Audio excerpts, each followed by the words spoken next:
मेरी राजनीतिक वर्चस्व की जंग है जो मेरे जिंदगी तक और मेरे मरते दम तक जारी रहेगी। झूठ बोलता था विकास दुबे, क्योंकि राजनीतिक लड़ाई लड़ने वाले किलर मशीन की तरह काम नहीं करते।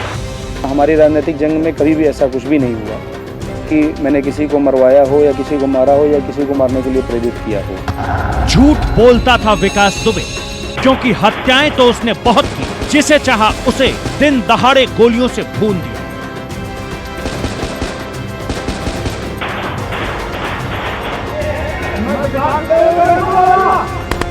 बस यही एक बात उसने सच कही थी, विकास दुबे कानपुर वाला।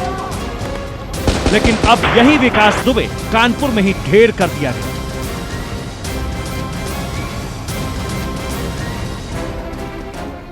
मैं विकास दुबे कानपुर वाला, ये वो आखिरी शब्द थे जो उसने मीडिया के सामने कहे थे। और इसके बाद जुर्म की दुनिया का मोस्ट वांटेड अपराधी विकास दुबे इतिहास बन गया। विकास दुबे तो खामोश हो गया, लेकिन उसका इतिहास कभी इतना खामोश नहीं रहा। जब तक वो जिंदा रहा, उसने वो किया जो उसके दिलो दिमाग में आया। और इसकी शुरुआत तब हो गई थी जब वो कमर में तमंचा लगाकर स्कूल पहुंचता था।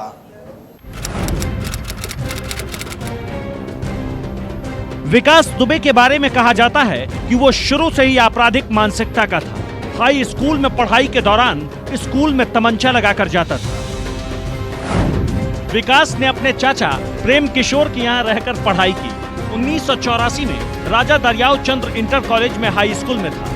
साथियों के मुताबिक वो शुरू से ही खूंखार स्वभाव का था। वो बाकी छात्रों के बीच दबदबा कायम करना चाहता था। वो कई बार शिक्षकों को भी धमकियां दिया करता था। प्रिंसिपल और क्लास टीचर ने स्कूल में उसका तमंचा छीन लिया। विकास की पिटाई की तो उसने रास्ते में टीचर्स पर हमला कर दिया।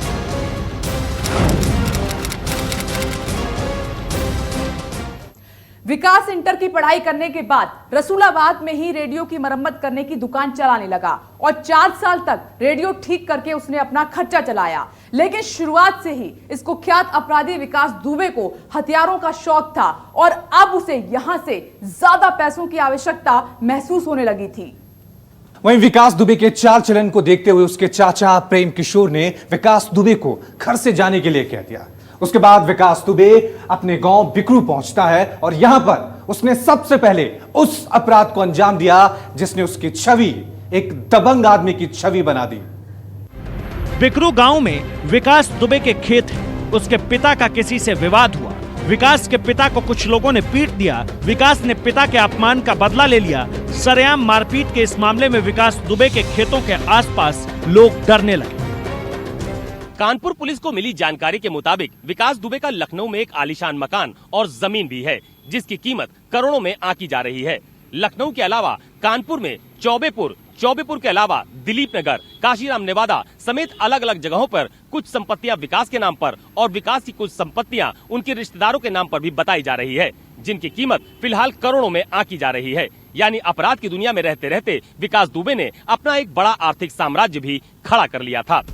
विकास दुबे गांव में दबंगई करने लगा, जिसके बाद चौबेपुर के तत्कालीन नेता हरिकिशन श्रीवास्तव चुनाव लड़ रहे थे। विकास दुबे ने हरिकिशन श्रीवास्तव को अपना गुरु मान लिया। हरिकिशन का जो काम कोई नहीं कर पाता था, वो विकास दुबे चुटकियों में कर देता था।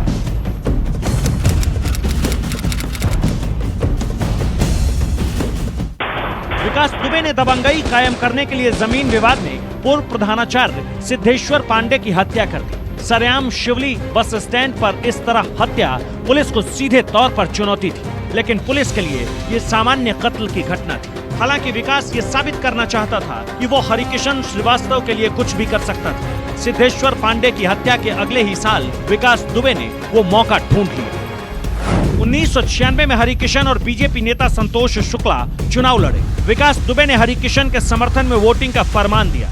संतोष शुक्ला के चुनाव लड़ने से विकास दुबे रंजिश मानने लगा। तभी से वो संतोष शुक्ला की हत्या की साजिशें बनाने लगा।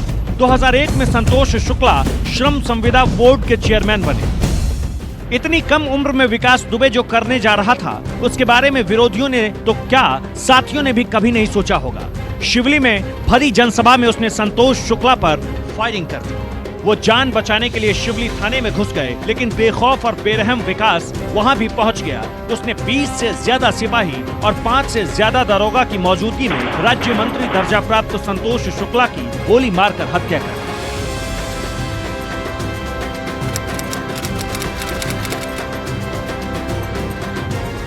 कानपुर देहात का ये वही शिवली थाना है जहाँ पर संतोष शुक्ला नाम के एक राज्य मंत्री की दर्जा प्राप्त राज्य मंत्री की हत्या की थी साल 2001 में विकास दुबे ने, और यहीं से उसके गैंगस्टर बनने की शुरुआत हुई। दरअसल ये हत्याकांड इतना जघन्य था कि संतोष शुक्ला जो दर्जा प्राप्त राज्य मंत्री थे, उनकी हत्या करने के लिए विकास दुबे उन्हें तलाश रहा था। सबसे पहले वो यहाँ के उस वक्त के पूर्व चेयरमैन लल्लन वाजपेयी के घर गया और वहाँ से उसको मालूम पड़ा कि संतोष शुक्ला वहाँ पर मौजूद नहीं, एक जनसभा में गए। उसने जनसभा तक उनका पीछा किया, लेकिन जब संतोष शुक्ला को लगा कि विकास दुबे उसकी हत्या कर देगा तो वो राज्य मंत्री होते हुए अपनी जान बचाने के लिए इस थाने में आ गए। लेकिन विकास दुबे ने इस थाने के भीतर घुस करके कम से कम 1.5 दर्जन पुलिसकर्मियों के सामने उसकी हत्या कर दी, और हत्या के बाद उसका इस पूरे इलाके में ऐसा दबदबा हो गया कि कोई भी उसके खिलाफ मुंह खोलने की हिम्मत नहीं जुटा सकता था। 2001 में शिवली कोतवाली में दर्जा प्राप्त राज्य मंत्री संतोष शुक्ला की हत्या के बाद विकास यूपी में कुख्यात हो गया। हम नहीं, सारा जनमानस आज बहुत ही प्रसन्न है, बहुत ही खुश है। आज विकास युग का अंत हो गया, एक आतंक युग का अंत हो गया। इतनी प्रसन्नता है कि व्यक्त की नहीं जा सकती। जो 20 वर्ष पहले हो जाना चाहिए था वो आज हो पाया। विकास के एनकाउंटर के बाद शिवली में जश्न मनाया गया, लेकिन इसी शिवली में संतोष शुक्ला की हत्या के बाद विकास का पूरी तरह खौफ छा गया।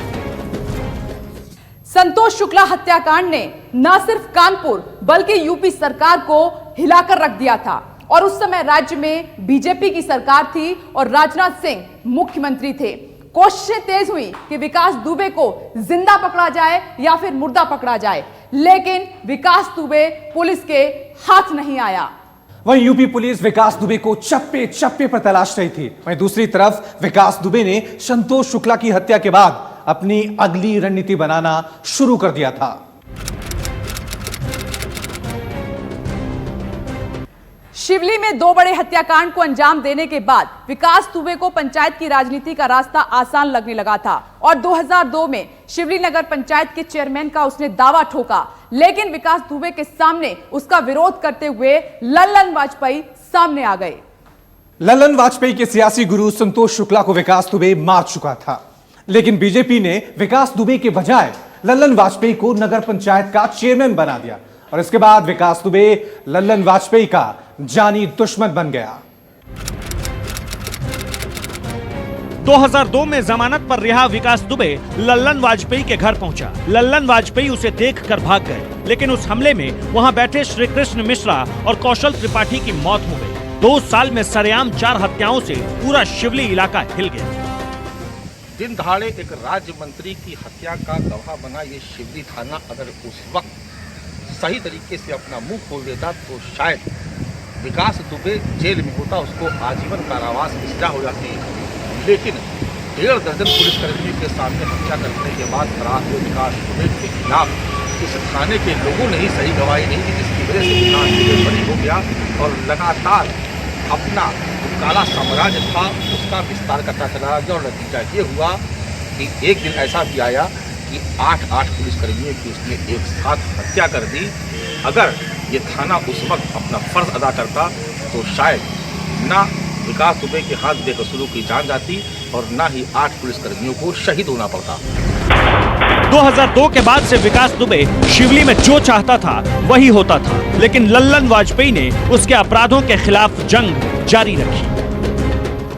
20 वर्ष कैद खाने से बाहर निकल आए, बिल्कुल ऐसा महसूस हो रहा, बिल्कुल अनुभूति हो रही है। क्या बात है। सन 2002 22 अक्टूबर 2002 को मेरे यहाँ भी उसने बम से हमला किया था, 3 लोग मारे गए थे। मैं उसी दिन परिणाम चाहता था कि बहुत जल्दी परिणाम हो जाए, ये मारा जाए।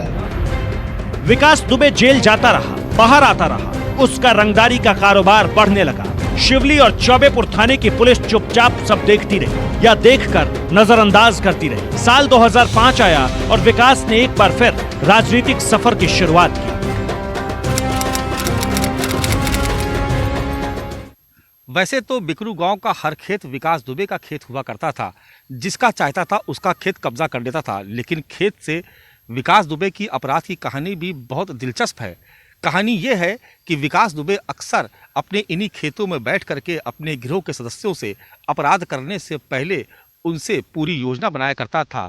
इन्हीं खेतों पर बैठ करके उसने कई अपराधों के षड्यंत्र रचे और इन्हीं खेतों में अपराध करने के बाद अक्सर वो छुप जाया करता था। विकास दुबे का दबदबा इतना हो चुका था कि उसने जिला पंचायत सदस्य का चुनाव निर्दलीय ही जीत लिया। ये राजनीति की दुनिया में उसका पहला कदम था।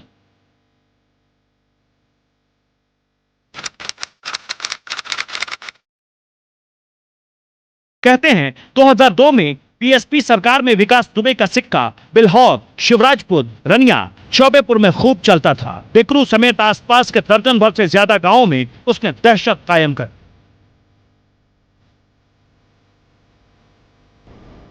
अपनी दहशत के दम पर 15 साल जिला पंचायत सदस्य रहा। 1995 से 2000 तक बिकरू गांव का प्रधान चुना गया। सीट आरक्षित होने पर अपने समर्थक की पत्नी को प्रधान बनवाया। खुद बीएसपी के समर्थन से जिला पंचायत सदस्य बन गया। इसके बाद अपने भाई अनुराग दुबे को जिला पंचायत सदस्य बनवाया।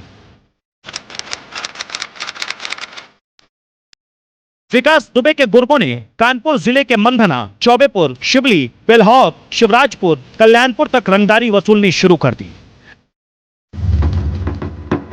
गैंगस्टर विकास दुबे का गैंग खाली पड़ी जमीनों पर अवैध कब्जे करने लगा। विवादित जमीनों को खरीद कर उन्हें बेचने लगा। उसके गैंग के लोग छोटी छोटी बातों पर मारपीट और धमकियां देने लगे। चौबेपुर से लेकर शिवली तक दोनों थानों में विकास दुबे के गुनाहों का रजिस्टर भरता रहा, लेकिन पुलिस की आंच उस तरफ विकास तक कभी नहीं पहुंची जैसी पहुंचनी चाहिए थी। इसीलिए कानपुर शहर और देहात के लोग विकास दुबे को विलेन के रूप में ही स्वीकार करने लगे। विकास अपने गुनाहों का दरबार लगाने लगा।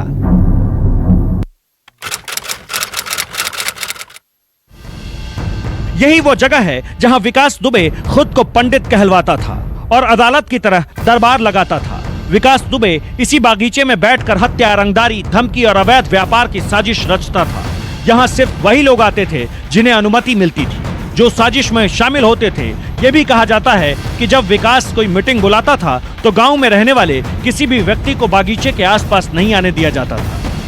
यही सच है कि इसी बगिया के नीचे बैठ करके इन सारी घटनाओं के बारे में कैसे किसको अंजाम देना है, कैसे किसको मौत के घाट उतारना, यानी कि मौत से लेकर के फिरौती तक, अपहरण तक की सारी साजिशें इसी बगिया में बैठ के रची गई हैं। यहाँ के लोगों की माने तो पिछले 16-17 सालों से इस बगिया में विकास दुबे इस पेड़ के नीचे बैठ करके और अपने साथियों के साथ किस कृत्य को किस तरीके से मतलब निभाना है, उसकी सारी साजिशें इसी बगिया से रची जाती थी। 2008 में विकास दुबे को सिद्धेश्वर पांडे की हत्या के मामले में आजीवन कारावास की सजा हुई और उस समय पहली बार विकास दुबे को कानून की ताकत का पता चला। लेकिन अफसोस की बात यह है कि विकास दुबे ने यहां भी किसी तरह से जमानत ले ली। कई हत्याओं के बाद, सजा मिलने के बाद विकास दुबे एक बार फिर बड़े अपराध करने के लिए आजाद हो गया था।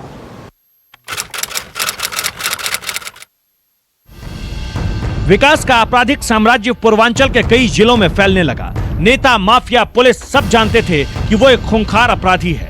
लेकिन 2002 के बाद से वो अपराध के बजाय राजनीति में ज्यादा दिलचस्पी लेने लगा। सपा, बीएसपी, कांग्रेस और बीजेपी नेताओं से उसके संबंध थे। यूपी की सभी प्रमुख पार्टियों में उसकी गहरी पैठ थी। बिल्हौर विधानसभा में कोई नेता उसका विरोध नहीं करता था। चौबेपुर, बिल्हौर में विकास एक तरह से नेताओं की जरूरत बन गया। 2010 में जेल में बैठकर पत्नी ऋचा को जिला पंचायत सदस्य बनवाया। विकास दुबे कई नेताओं के साथ मंचों पर नजर आने लगा। लोग उसके साथ तस्वीरें खिंचवाने लगे। लेकिन 2012 में गैंगस्टर विकास की जिंदगी में बड़ा भूचाल आया।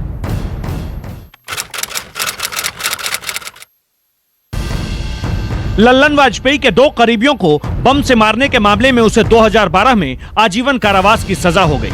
लेकिन इस बार भी वही हुआ जो पहले हुआ था। विकास जमानत पर रिहा हो गया।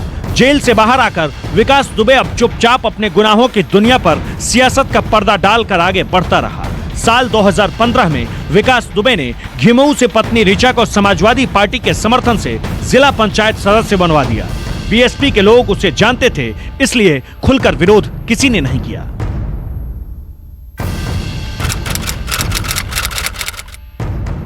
विकास दुबे के बारे में कहा जाता है कि 1994 से 2005 तक उसने जमकर अपराध किए और अपनी दबंगई के दम पर राजनीति में पैठ बनाता गया, लेकिन अपराध की दुनिया में उसके गुनाह कम नहीं हुए।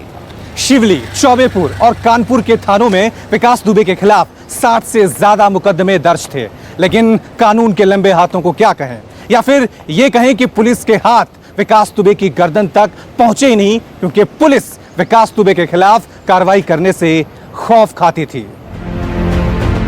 यूपी में सपा, बीएसपी, कांग्रेस और बीजेपी की सरकारों में कई एनकाउंटर होते रहे, कई छोटे मोटे और बड़े बदमाश मारे गए, लेकिन विकास दुबे की ओर किसी ने आंख नहीं उठाई। हालांकि वो कई बार गिरफ्तार हुआ, लेकिन हमेशा नेता ही उसकी ढाल बनते रहे। उसने खुद कबूल किया कि उसे कानपुर देहात की रनिया सीट से चुनाव की तैयारी करने का आदेश हुआ है। विकास दुबे जी, किस तरह से आपको कहा जाता है कि आप अपराध में डॉन नाम से बोला जाता है कि आप माफिया हैं, डॉन हैं, और लेकिन आपका राजनीतिक करियर है, क्या है बेसिकली, हकीकत क्या है? देखिए, एक्चुअल राजनीति में लाने का श्रेय मैंने पढ़ाई में ग्रेजुएशन किया है मैंने, और मैं अच्छा स्कॉलर रहा हूँ अपने टाइम का। राजनीति में लाने का श्रेय मुझे स्वर्गीय हरिकिशन श्रीवास्तव जी का है, जो मेरे राजनीतिक गुरु थे और उत्तर प्रदेश के कई बार मिनिस्टर रहे और उत्तर प्रदेश विधानसभा के अध्यक्ष भी रहे। वो उन्होंने मुझे राजनीति में लाने का प्रयास किया और उन्हीं के प्रयास से मैं राजनीति में आया। और जिस दिन से मैं राजनीति में आया तो लोगों को मेरे प्रभाव से और मेरी लोकप्रियता से ज्वेलसी होने लगी। ऐसा नहीं है कि विकास दुबे के गुनाह कभी पुलिस से छिपे रहे, बल्कि चौबेपुर और शिवली की पुलिस विकास के गुनाहों को हमेशा अधिकारियों की नजर से बचा कर रखती थी। 60 मुकदमे लेकिन खुला घूमता था, कब्जे के केस लेकिन भू माफिया की लिस्ट में नहीं, रंगदारी के केस लेकिन पुलिस ने गिरफ्तारी नहीं की, हत्याओं के केस लेकिन रिहा होकर घूमता रहा, धमकी के केस लेकिन पुलिस नजरअंदाज करती रही। 8 पुलिस वालों की हत्या की, तब जाकर एनकाउंटर किया। विकास दुबे की गिनती ऐसे बदमाशों में होती थी जो पुलिस से डरता नहीं था और पुलिस के सामने ही अपने सारे गुनाह करता था और हर बार अपने गुनाहों के तरीकों से पुलिस को चुप करा देता था। और पुलिस भी यही मानती थी, यही सोचती थी कि ये शातिर अपराधी विकास दुबे कभी पुलिस वालों की हत्या नहीं कर सकता। पुलिस के तौर तरीकों से अच्छी तरह वाकिफ विकास दुबे के मन से पुलिस का खौफ निकल चुका था। यही वजह रही कि 2 जुलाई को जब पुलिस फोर्स उसके घर पर पहुंची तो उसने नरसंहार को अंजाम दे दिया। आज विकास दुबे का एनकाउंटर तो हो गया है, लेकिन अगर 2001 में पुलिस विकास दुबे के खिलाफ गवाही दे देती तो ना ये 8 पुलिस वाले मरते और ना ही कई बेगुनाहों की जान जाती। नमस्कार, मैं हूं मानक गुप्ता। अगर आपको हमारा ये वीडियो पसंद आया हो तो इसे लाइक और शेयर जरूर करें, और हाँ, हमें सब्सक्राइब और फॉलो करना ना भूलें ताकि आप देश और दुनिया की कोई खबर मिस ना करें। तो जुड़े रहिए हमारे साथ और देखते रहिए News 24।